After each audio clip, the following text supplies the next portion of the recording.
नमस्कार चौहान एग्जाम में आपका स्वागत करता हूं। आज हम पढ़ेंगे मध्य प्रदेश का चैप्टर नंबर 3, मध्य प्रदेश का भौगोलिक विभाजन, या हम कह सकते हैं मध्य प्रदेश का भूगोल। तो दोस्तों उसके पहले मैं आपको बता दूं, अगर आप हमारे चैनल पर नए आए तो चैनल को सब्सक्राइब कर दीजिए, लाइक कर दीजिए और बेल आइकन को प्रेस कर दीजिए। दोस्तों इस वीडियो का पीडीएफ पाने के लिए आप हमारे टेलीग्राम चैनल को ज्वाइन कर सकते हैं, जिसका लिंक मैंने डिस्क्रिप्शन में दिया है। साथ ही फेसबुक और इंस्टाग्राम पर भी आप मुझे फॉलो कर सकते हैं। चलते हैं अपने टॉपिक की ओर। आज का हमारा टॉपिक है दोस्तों चैप्टर नंबर 3, मध्य प्रदेश का भौगोलिक विभाजन। इसके पहले हम 2 वीडियो बना चुके हैं चैप्टर नंबर 3 से, जिसमें हमने पढ़ा था मध्य भारत का पठार, और एक हमने उसके अंतर्गत कर लिया है। ठीक है, आज हम बात करेंगे पार्ट नंबर 3 की, और पार्ट नंबर 3 में हम पढ़ेंगे बुंदेलखंड का पठार। ठीक है दोस्तों, 2 पठार हमारे कंप्लीट हो चुके हैं। यह पठार जो हम पढ़ रहे हैं ये मध्य उच्च प्रदेश के अंतर्गत आते हैं, है ना। कि मध्य प्रदेश का भौगोलिक विभाजन अपन ने पहले डिस्कस किया था, 3 भागों में बांटा गया है। मध्य उच्च प्रदेश, सतपुड़ा, मैकल श्रेणी, और एक है आपका बघेलखंड का पठार। और मध्य उच्च प्रदेश के अंतर्गत मध्य उच्च प्रदेश को 5 भागों में बांटा गया है। आपका कौन कौन से भाग है उसके, तो उसके आपके भाग है दोस्तों मध्य भारत का पठार, जो हमने एक हमारा फर्स्ट वीडियो बनाया फर्स्ट पार्ट में। सेकेंड पार्ट है दोस्तों हमारा मालवा का पठार, और थर्ड पार्ट आज हम लेके आए बुंदेलखंड का पठार। और इसके बाद में 2 जो है इसके पार्ट रह जाएंगे। तो चलिए दोस्तों चलते हैं, आज हम बुंदेलखंड के पठार को देख लेते हैं। ये देखिए, ये जो आप देख रहे हैं मध्य उच्च प्रदेश हमने कवर कर लिया है, मालवा का पठार हमने कवर कर लिया है, और आज हम देखेंगे बुंदेलखंड का पठार, यानी कि ये वाला हिस्सा। टोटल हमको इस तरीके से ये वाला हिस्सा जो है, ये वाला हिस्सा पूरा देखना है, यानी कि 5 भाग। अभी रीवा, पन्ना और नर्मदा सोन घाटी जो है ये बचा रहेगा, इसको हम अगले वीडियो में अपने कवर करने वाले हैं। तो चलिए आज हम देख लेते हैं बुंदेलखंड का पठार। तो इसकी स्थिति की हम बात करें दोस्तों, आप देख लीजिए इसकी स्थिति पहले तो। ठीक है, यानी कि बुंदेलखंड जो है मध्य भारत के पठार के पूर्व में है। मालवा के पठार के लगभग जो है आपका हम कह सकते हैं कि उत्तर पूर्व की ओर है ना, और रीवा, पन्ना के पठार की ओर उत्तर की ओर है। इस तरीके से हम देख लेते हैं। यहाँ पर इसकी स्थिति की अगर हम बात करें तो 26 डिग्री 6 मिनट उत्तरी अक्षांश से 26 डिग्री 22 मिनट उत्तरी अक्षांश से है। और उत्तरी अक्षांश और देशांतर क्या होता है, ये इसकी डिस्कस मैंने अपने वीडियो में कर चुका हूँ पहले। तो ये अगर आपको समझ में नहीं आ रहा है तो हमारे पहले वाले वीडियो देख लीजिए आप। अब इसका पूर्वी देशांतर देख लेते हैं। 75 डिग्री 51 मिनट पूर्वी देशांतर से 80 डिग्री 20 मिनट पूर्वी देशांतर है। ये होगा इसकी स्थिति की बात। ऐसे आपको याद नहीं हुआ हो तो मैं एक बार और अच्छे से आपको समझा सकता हूँ। यह समान ऊंचाइयों वाला क्षेत्र है। समान हो गया यहाँ पे असमान ऊंचाई, ये वाला असमान ऊंचाई वाला ये क्षेत्र है।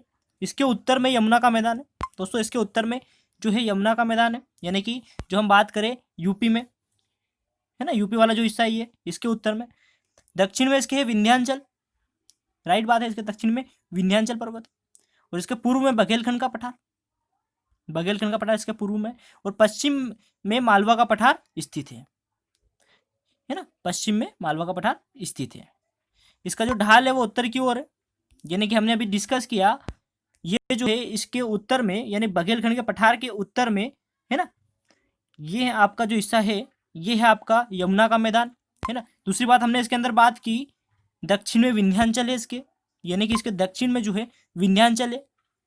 ठीक है, साथ ही हमने इसको डिस्कस की पूर्व में बघेलखंड है। अब आप बोलेंगे पूर्व में बघेलखंड कैसा, तो बोले पूर्व में बघेलखंड ऐसा कि ये जो बघेलखंड वाला हिस्सा है, ये वाला इसके जो पूर्व का, मतलब सबसे लास्ट वाला जो हिस्सा कहेगा इसको पूर्व कहा जाता है। तो सबसे लास्ट वाला जो हिस्सा है इसका पूर्व का, ये कौन सा है, बघेलखंड का पठार है। साथ ही हमने इसके बाद में डिस्कस की पश्चिम में मालवा का पठार है। ये भी अभी मैंने आपको बता दिया कि इसके पश्चिम में कौन सा है, मालवा का पठार है। यानी कि हमने पूर्व मालवा के जो है मालवा की तरफ है ये स्थित। तो ये हमने अभी बात की उत्तर पूर्व की ओर। चलिए अब देख लेते हैं इसका विस्तार। दोस्तों इसका विस्तार कितने जिलों में है, कहाँ कहाँ है। छतरपुर, टीकमगढ़, शिवपुरी का पूर्वी भाग जो है ना, ग्वालियर का डाबरा और भिंड की लाहौर तहसील आदि जिलों में पूर्णतः व अंशतः आता है। साथ ही साथ दोस्तों ये जो आपका यूपी का हिस्सा है उसके अंतर्गत भी कुछ हिस्सा इसका आता है। यानी कि ये जो पठार है आधा हमारे मध्य प्रदेश और आधा जो है यूपी के अंदर है। अब देख लेते हैं इसका निर्माण कैसे हुआ। तो इसका निर्माण दोस्तों प्री कैम्ब्रियन काल में हुआ, और किस गुलाबी से हुआ, बिजावर व विंध्य समूह के अपर्दन व अपक्षय से, इन 3 चीजों से इसका जो है निर्माण हुआ। ये चीज आप याद रखिएगा, नोट भी करते जाइए। साथ ही दोस्तों मैं आपको बता दूं कि वीडियो के लास्ट में टेस्ट भी होना है इन क्वेश्चंस का, इससे जो रिलेटेड क्वेश्चंस बनेंगे उनका, तो वो भी आप जरूर देखें। अब यहाँ देखेंगे जलवायु। अब यहाँ पर क्या होता है, अब गर्मी में अधिक गर्मी व ठंडी में अधिक ठंडी पड़ती है। यहाँ पर क्या होता है जो है, गर्मी में अधिक गर्मी व ठंड में अधिक ठंडी यहाँ पर जो है वो पड़ती है। यहाँ की मिट्टी की अगर हम बात करें तो यहाँ की मिट्टी कैसी है, तो यहाँ की मिट्टी की अगर हम बात करें, मिट्टी की बात करें तो मिट्टी की बात करें यहाँ पे, तो यहाँ की मिट्टी कैसी है, यहाँ मिश्रित मिट्टी अर्थात लाल काली पीली मिट्टी पाई जाती है। ये भी हमने यहाँ पर देख लिया। साथ ही हम देखेंगे यहाँ की फसल की, तो यहाँ की फसलें दोस्तों ज्वार, गेहूं, बाजरा, अलसी, सरसों आदि यहाँ की जो प्रमुख फसलें हैं, ये भी आप याद रखिएगा। ज्वार, गेहूं, बाजरा, अलसी, सरसों यहाँ की प्रमुख फसलें हैं। साथ ही हम देख लेते हैं यहाँ के खनिज, तो यहाँ की छतरपुर की अंगोरा खदान से हीरा प्राप्त होता है। यानी कि ये जो है आपका पठार है ना, जो बुंदेलखंड का पठार है, ये आपको पता है कि ये जो रीवा पन्ना का पठार है ना, रीवा पन्ना के पठार साइड में, तो रीवा पन्ना में क्या होता है, हीरे का उत्पादन होता है, तो ठीक उसके जस्ट सटा हुआ भाग है, इसलिए यहाँ पर की छतरपुर की अंगोरा खदान में हीरा जो यहाँ पे मिलता है। साथ ही सागर से रॉक फॉस्फेट, इसके अलावा चूना पत्थर, और चूना पत्थर के अलावा इसमें गेरू, मैग्नीज, जिप्सम आदि अल्प मात्रा में यहाँ पर मिलते हैं। इतनी हमने डिस्कस कर ली। अब देख लेते हैं हम यहाँ के उद्योग की बात करेंगे, तो यहाँ के उद्योग कौन कौन से है ना, तो छतरपुर टीकमगढ़ के आसपास बीड़ी उद्योग यहाँ पर होता है, ये भी इंपॉर्टेंट है। छतरपुर टीकमगढ़ के पास यहाँ पर बीड़ी उद्योग। साथ ही प्रतापपुर में औद्योगिक केंद्र टीकमगढ़ है, प्रतापपुर में जो है औद्योगिक केंद्र टीकमगढ़ है ना, ये याद रखिएगा।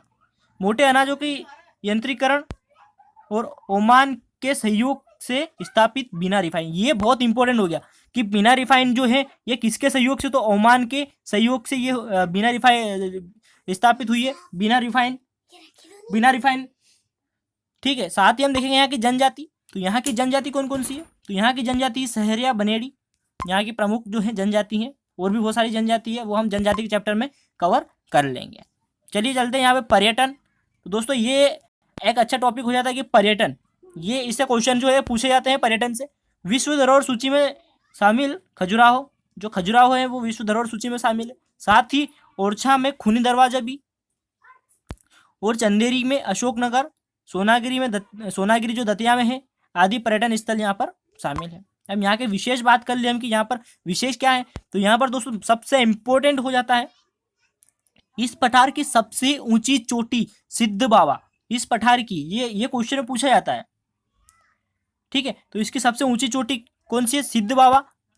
इसकी जो ऊंचाई कितनी है, तो इसकी ऊंचाई है 1172 यानी कि 1172 मीटर इसकी ऊंचाई है।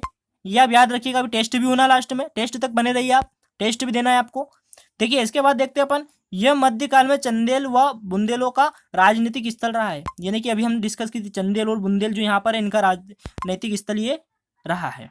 साथ ही यहाँ से देश की पहली नदी, ये बहुत इंपॉर्टेंट हो जाता है दोस्तों, यहाँ से देश की पहली नदी जोड़ो परियोजना की शुरुआत हुई। अब ये बोलेंगे पहली नदी जोड़ो परियोजना की शुरुआत मध्य प्रदेश के कहाँ से हुई, तो वो आपको बताना, या कौन सी नदी, तो वो आपको बताना केन बेतवा नदी। कौन सी लिंक परियोजना हुई, तो जो नदी जोड़ो परियोजना तो केन बेतवा परियोजना स्टार्ट हुई है। यहाँ चलते टेस्ट सीरीज आ गया हमारा, टेस्ट सीरीज हम देख लेते हैं फटाफट। चलिए, बुंदेलखंड के पठार के उत्तर में स्थित है, यानी बुंदेलखंड के पठार के उत्तर में क्या स्थित है, जल्दी बताइए कमेंट करके। अभी आपको बताया था, जल्दी। मालवा का पठार, वेरी गुड। चलिए देख लेते हैं बुंदेलखंड के पठार की सर्वोच्च चोटी कौन सी है, ये इंपॉर्टेंट चीज हो गई। जल्दी बताइए आंसर, अभी बताया मैंने।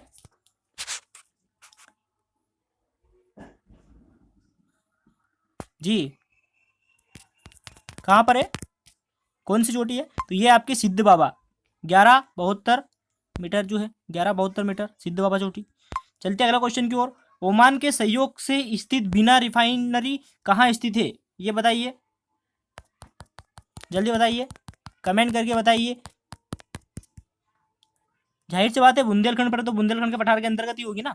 अब बुंदेलखंड के पठार के अंतर्गत कहाँ, ये आपका कल क्वेश्चन हो गया कि बुंदेलखंड के पठार के अंतर्गत जो आता है कहाँ पर है स्थित है ना, बुंदेलखंड में भी कहाँ पर है, वो स्थान का नाम आप हमसे कमेंट करके कल बताइएगा। चलिए देख लेते हैं अब यहाँ पर अगला क्वेश्चन।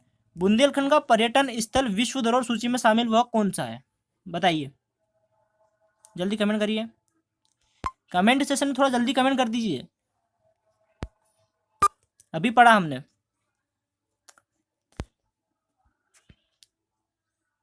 खजुराहो। चलिए अगले क्वेश्चन को चलते हैं। खजुराहो इसका आंसर हो जाएगा। यहाँ पे बुंदेलखंड का पठार मध्यकाल में किनका राजनीतिक स्थल रहा है, ये बताइए। बहुत सिंपल है, जल्दी कमेंट करके बताइए इसको भी नीचे जी। चंदेल व बुंदेलों का ये राजनीतिक स्थल रहा है। चलते हैं अगले क्वेश्चन की ओर। अगला क्वेश्चन है हमारा, भारत की पहली नदी जोड़ो परियोजना की शुरुआत कहाँ से हुई? ये बहुत इंपॉर्टेंट हो जाता है, और इसका भी आपको कमेंट करके मुझे कल इसका जो आंसर रहेगा मैं भी आपको बता दूं कि बुंदेल जो नदी जोड़ो परियोजना है ये केन बेतवा नदी परियोजना है ना, केन बेतवा नदी पर बनाई गई है के संगम से। और साथ ही दोस्तों ये कहाँ पर स्थित है, भारत की पहली नदी जोड़ो परियोजना की शुरुआत कहाँ से हुई, यानी कि स्थान कौन सा है, तो ये आप मुझे कमेंट सेशन में जरूर बताएं। अब इसकी जो है आप इसको कल के लिए क्वेश्चन हो जाएगा आपके लिए, तो कल के लिए 2 क्वेश्चन होगा आपके पास। अब देखिए यहाँ पर एक क्वेश्चन और आता है, यहाँ पर कंफ्यूज हो जाते हैं बच्चे। देखिए मध्य प्रदेश के हृदय के नाम से किसे जाना जाता है? मध्य प्रदेश के हृदय के नाम से। दोस्तों मध्य प्रदेश को तो हृदय के नाम से जाना जाता है कि मध्य प्रदेश का अन्य नाम जो है हृदय प्रदेश है, क्योंकि यह भारत के बीचों बीच बसा है। अब मध्य प्रदेश का हृदय प्रदेश किसे कहा जाता है? मध्य प्रदेश के बीच में कौन बसा हुआ है? मध्य प्रदेश के एकदम बीच में, जल्दी कमेंट करके बताइए।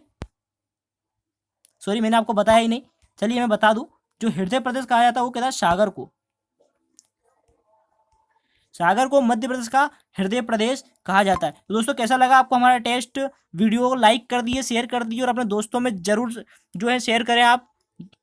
तो थैंक यू, मिलते हैं अगले क्वेश्चन की, अगले जो हमारा टॉपिक रहेगा उसमें। जब तक के लिए थैंक यू।